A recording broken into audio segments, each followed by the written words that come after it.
नमस्कार, ज्ञान विविधि चैनल में आपका स्वागत है। क्लास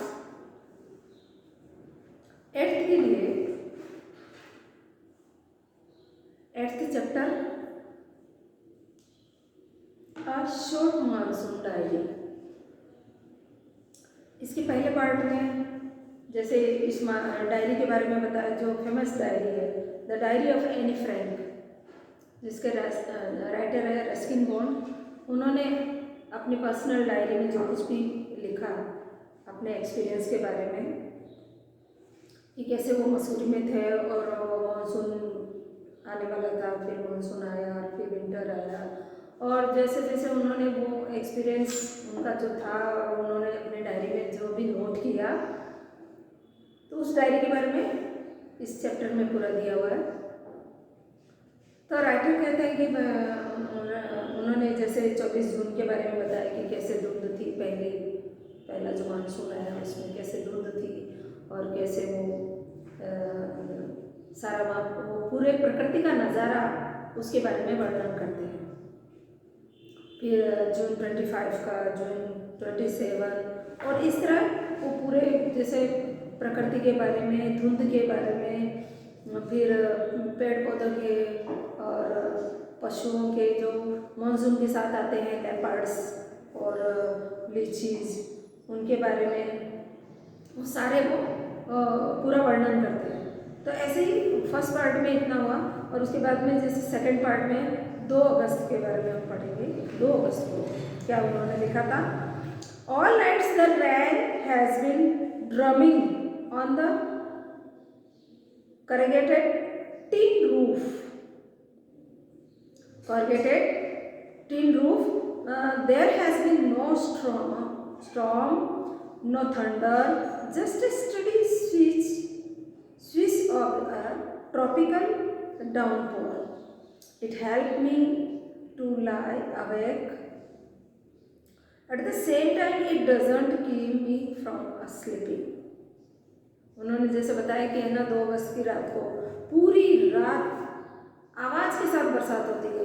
आवाज़ कैसे की बरसात होती है? तेज़ बरसात होती है तो उसकी आवाज़ आती है, और विशेषकर जब टीन का छप्पर हो उसके ऊपर जब बरसात गिरती है तो बहुत ज़्यादा आवाज़ होती है। वहाँ कोई इतना आंधी और तूफान नहीं था, लेकिन फिर भी वो आवाज़ इतनी तेज़ थी कि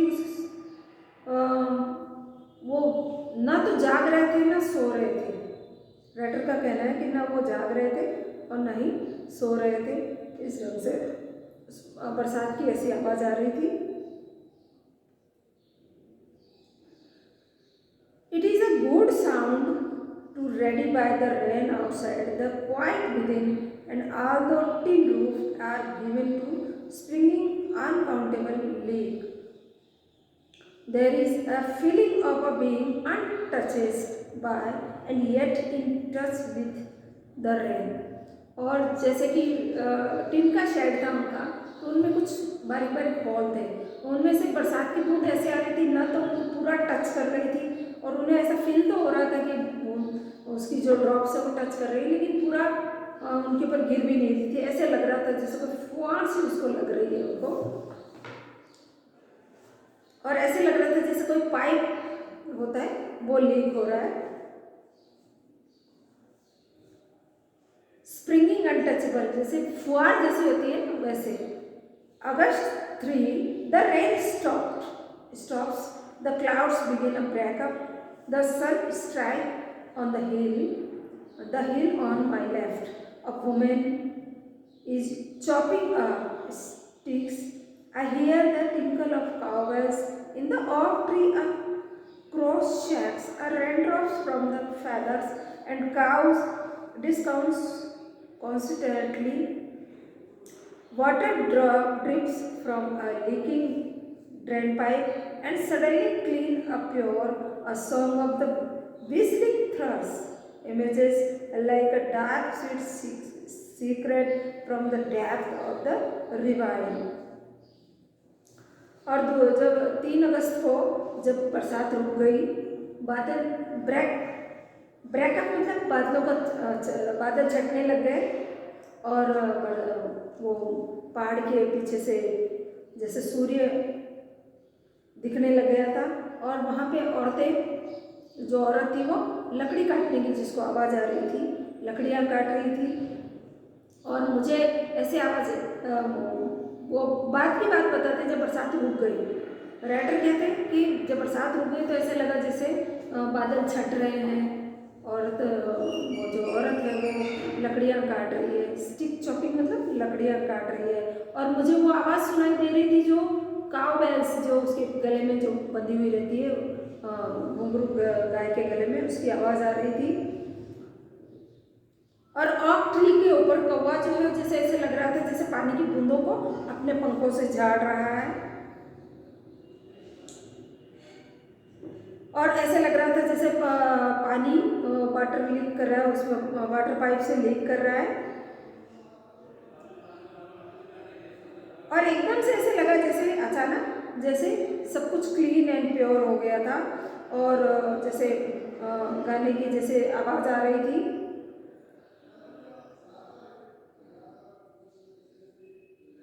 और गाय ऐसे लग रही थी जैसे नाखुश सी लग रही थी, जो गायें थी उनके गले में जो घंटियाँ बज रही थी, वैसे लग रहा था जैसे वो खुश नहीं है। कहने का मतलब यह है कि जब बरसात रुक गई तो बड़ा अजीब सा मौसम हो गया, जैसे पूरे बादल से छट गए थे। और सूर्य भी अपने मेरे लेफ्ट से निकल स्ट्राइक कर रहा था। और वो औरत थी वो लकड़ियाँ काट रही थी। फिर मुझे गाय के गले की घंटियों की आवाज़ सुनाई दी और ऐसे लगा जैसे गाय है वो जो काफ़ी ऐसे लग रहा है जैसे दुखी सी है, खुश नहीं है। और कौवे जो ऑक ट्री के ऊपर है वो अपने फैदर से, अपने पंखों से जैसे वो पानी की बूंदों को झाड़ रहे हैं। और वो ऐसे लग रहा था जैसे कोई वाटर का, वो वाटर पाइप जो होता है पानी का पाइप, उससे वाटर लीक कर रहा है।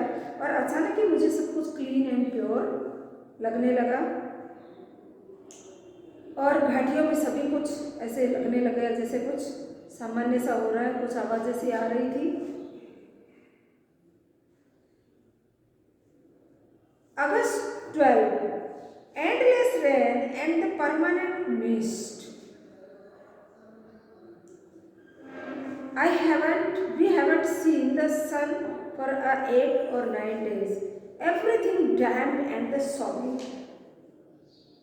Nowhere to go, appease the room, look out of the window, a few bobbling umbrellas. At least it isn't cold. Ran the hillsides are lush and late monsoon flower began to appear, wild blossom, dahlias, balsam dahlias, begonias, and ground orchids. अगस्त के महीने में जैसे बरसात तो रुक गई थी, लेकिन एकदम परमानेंट धुंध हो गई थी। और कुछ भी 8-9 दिन तक कुछ भी दिखाई बराबर नहीं दे रहा था। और सब जगह ऐसा लग रहा था जैसे गीला गीला और वो चिपचिपा मौसम नहीं आता है, वैसे हो गया था।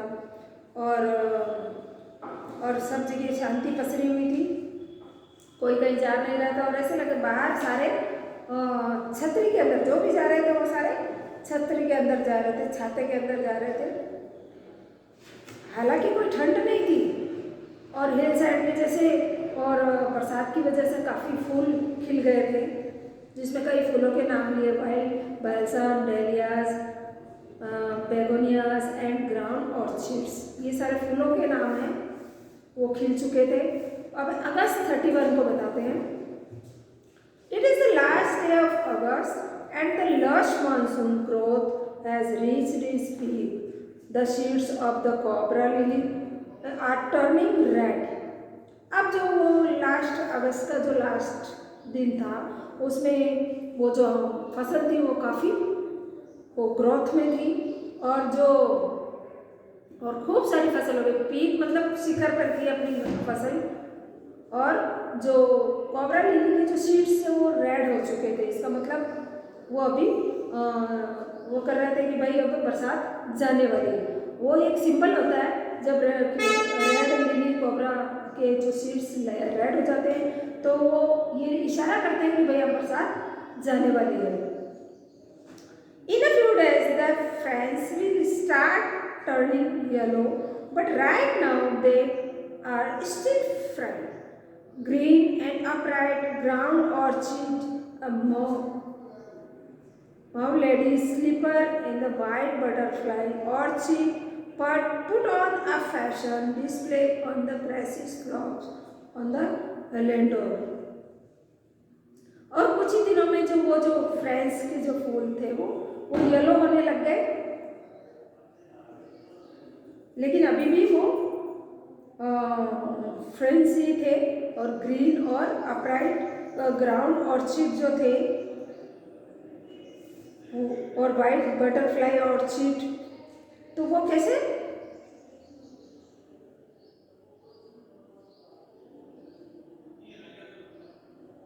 और सारे वो वहाँ पे वो ये सारे वो ये फूलों के और नाम हैं जो बताए गए हैं। The white butterfly orchid, orchid का भी वो नाम है वाइट बटरफ्लाई।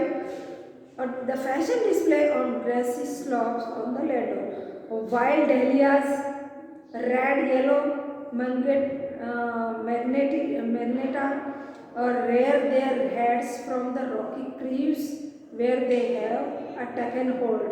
क्रीव्स का मतलब होता है नैरो ओपनिंग्स और cracks rock on the wall.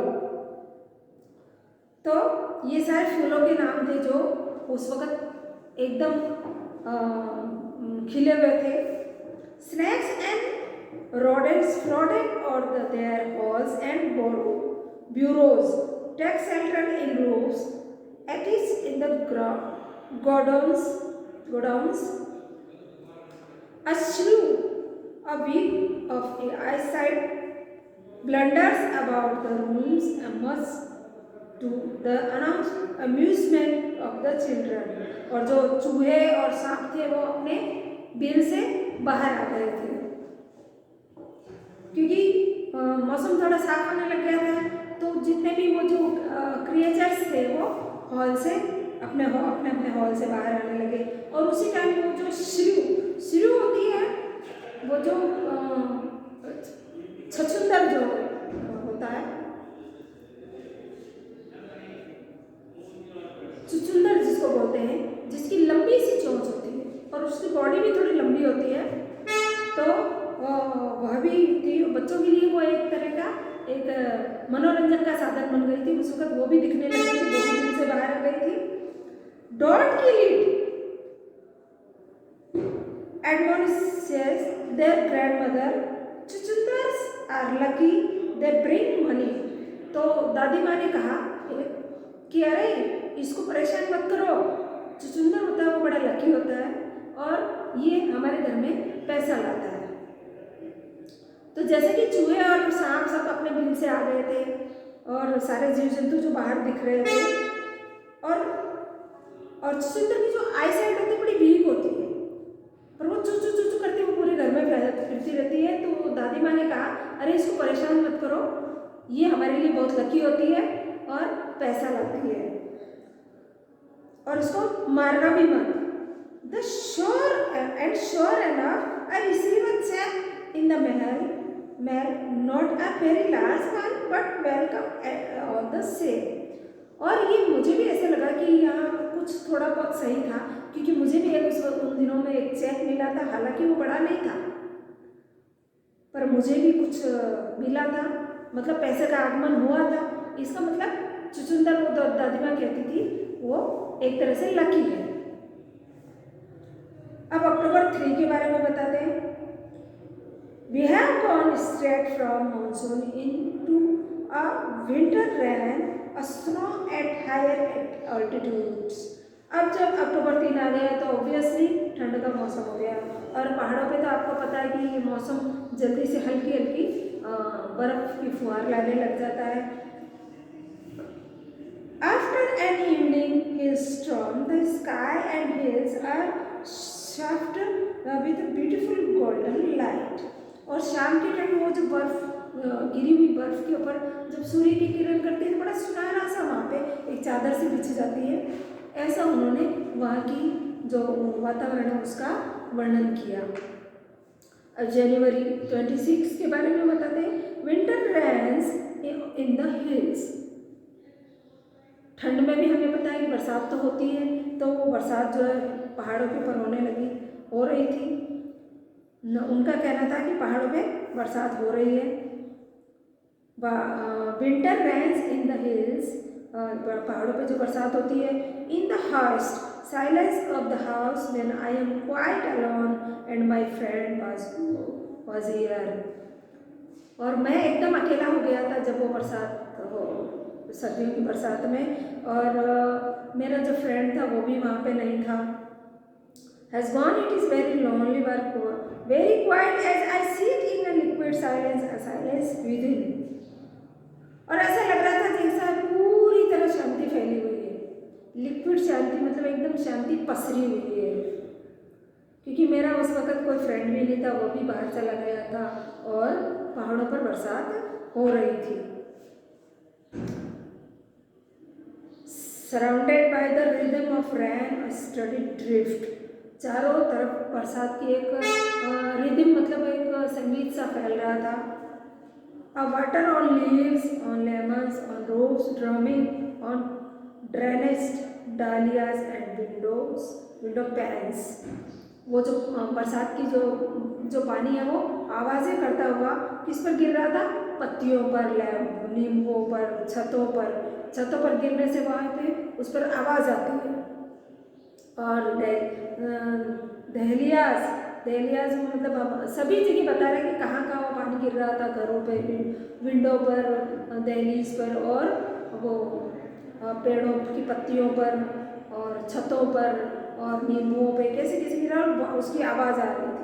While the mist held the house in a dark carriage, जबकि धुंध भी काफ़ी वहाँ पे हो गई थी।